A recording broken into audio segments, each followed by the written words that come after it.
Thank you, Squarespace, for sponsoring this video. Today we will finally settle this debate about which watercolor paper is best.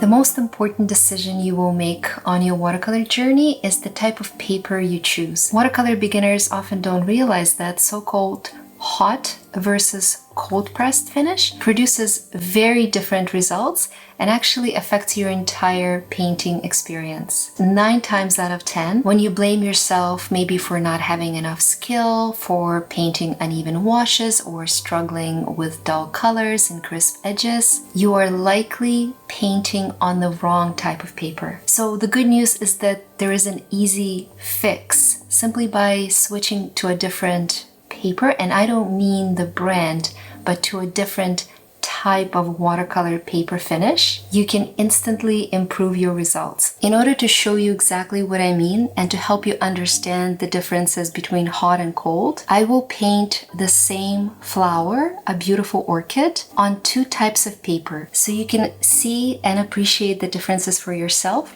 and make the right choice that works for your watercolor style.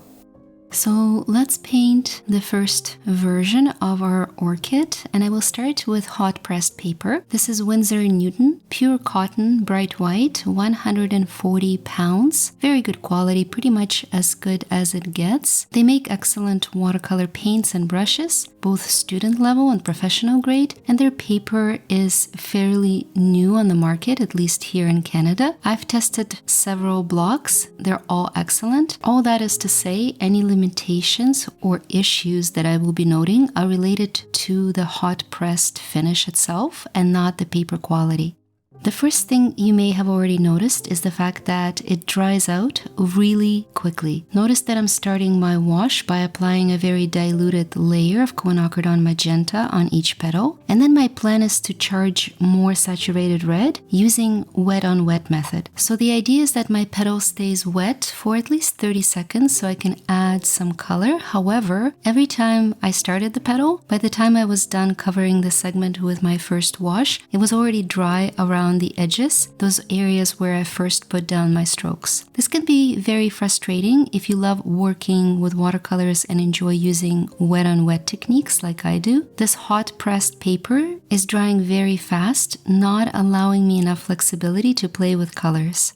Again, this is not a problem with the paper itself. I know from experience that it performs exactly as any good hot pressed paper should, meaning the drying time is short, but it's expected. But if you're a beginner and maybe you're studying a watercolor tutorial that relies heavily on wet blending, you might get discouraged and think that you lack technique or maybe even blame yourself for working too slow, when in fact all you need is to switch to cold pressed paper. Let's take a look at how different this whole experience can be using cold pressed, and I'm going to use my Arches, another good quality brand, very popular, and right away you will notice that it has a slight texture compared to the hot pressed version we just tested. This aspect of rough surface will come into play later when we do more details, and I will explain exactly why it can be challenging with some of the more detailed work. But for now, we're just trying to do a simple wet on wet wash using the same colors we did on the first version. So I'm applying very diluted magenta, and then while my paper is still wet, I'm adding more saturated carmine using wet on wet method. And right away, I hope you notice that the petals stay wet for as long as I need. And even longer, I can continue adding more and more color. Every time I put down my brush strokes, the blending is seamless because there are no segments of the petal that are drying too fast, not even around the edges, which is what we experienced in the hot pressed version, which is also why you very rarely see me use hot pressed paper in my work. I love my wet on wet blends, and if you do too, here's your reason number 1 for choosing cold pressed finish.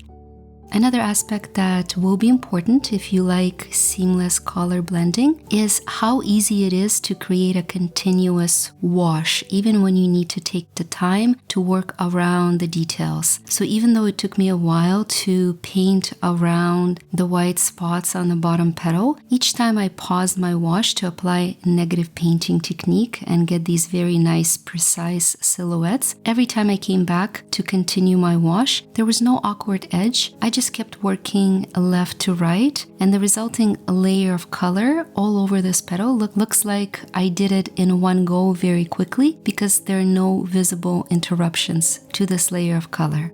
Now, in contrast, take a look at what happened with the same petal when I painted it on hot pressed paper.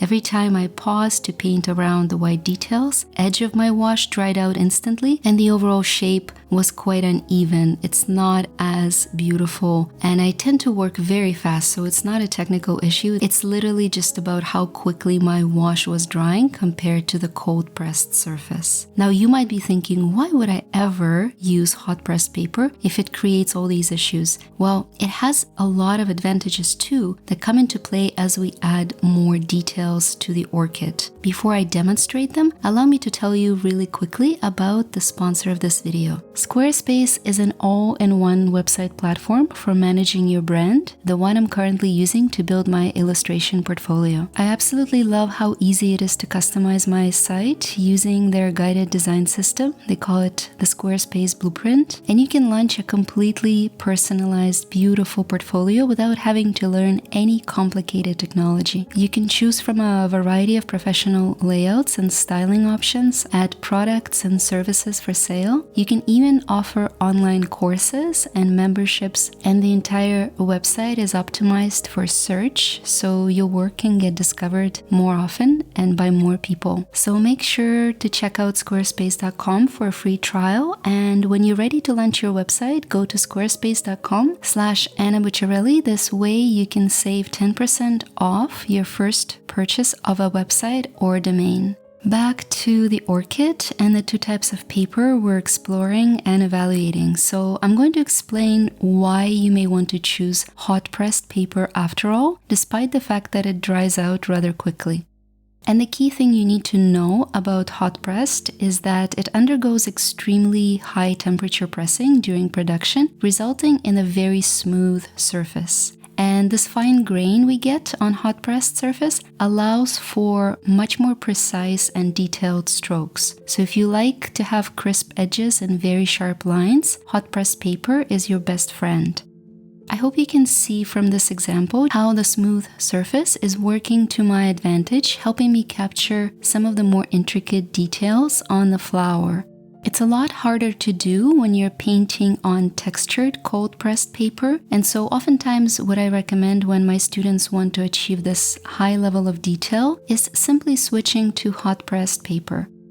And keep in mind that due to this smooth surface, hot pressed offers the best option for scanning your work without transferring the texture to the digital file. If you produce commercial illustrations like I do and want to scan and digitize your watercolors, then hot pressed paper is likely your best bet. As some of you know, I design a lot of interesting things, including illustrations for Canadian money and also more traditional things like book covers. And every time I work on a commercial project where my artwork needs to be scanned, I paint on hot pressed paper, knowing that it will be much easier to digitize my watercolors because my printer won't be picking up any of the grooves and textures during the scanning process. Note too that although quick drying time may not be your cup of tea in regular watercolor practice, it might actually be a desirable feature for plein air painting. So with this in mind, hot pressed paper would also be suitable for landscape and urban artists who enjoy working outdoors. And now that you know more about the key pros and cons, it's time for me to mention my own personal observation and the reason why I stick to cold pressed paper in most of my work. And this is more of a stylistic choice and my own personal experience, but it would be very important for you if you prefer a more vibrant look.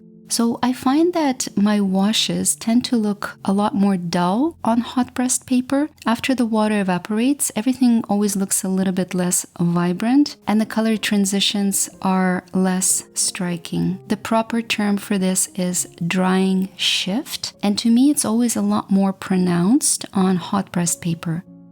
No matter how good the overall quality is, and this Winsor Newton block is very good, it's also bright white, so the drying shift is minimal, but still quite noticeable to me, which is why I always feel like I need to go over my washes one more time, making sure I achieve extra vibrant colors by painting the same element 2 or 3 times.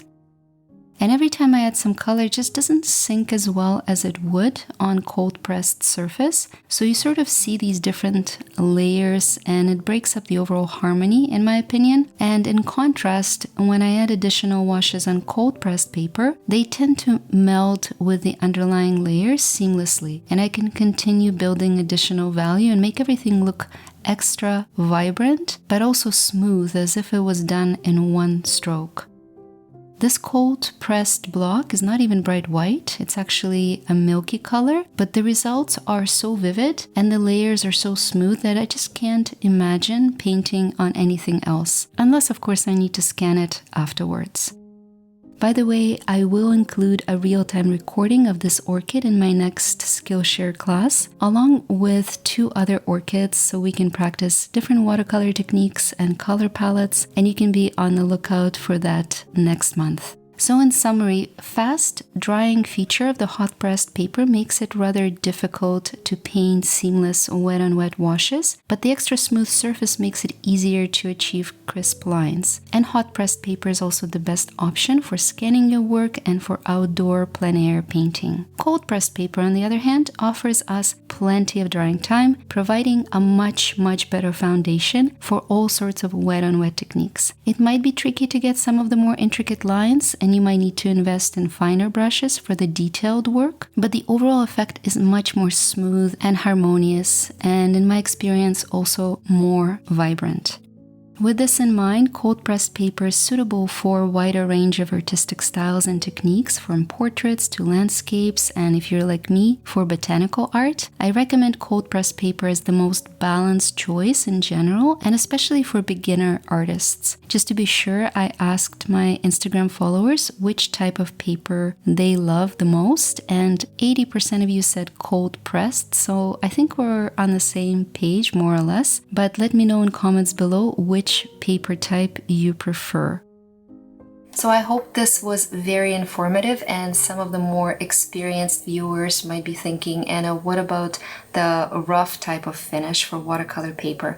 The reason why I didn't include it is that for me, rough is just a more extreme variation of cold pressed, in a sense that it has all these qualities that we discussed that we love about cold pressed, like the texture and the high absorption rate. It stays wet for a long time. There's just a lot more extreme. So if you do like painting on the rough surface, you do like big washes of color, perhaps you enjoy kind of more abstract art, or you're into landscapes or urbanscapes, painting with broad strokes, I highly recommend exploring rough paper. It's a bit more rare in terms of what you find in the art store, but to me the key differences lie really between the cold pressed and the hot pressed finish. Of course, I'm just a person on the internet and this is my personal opinion. Some people might think that rough is so extreme that it requires kind of like a separate video and a separate comparison, which I might do in the future. But for the purposes of this video and for my beginner students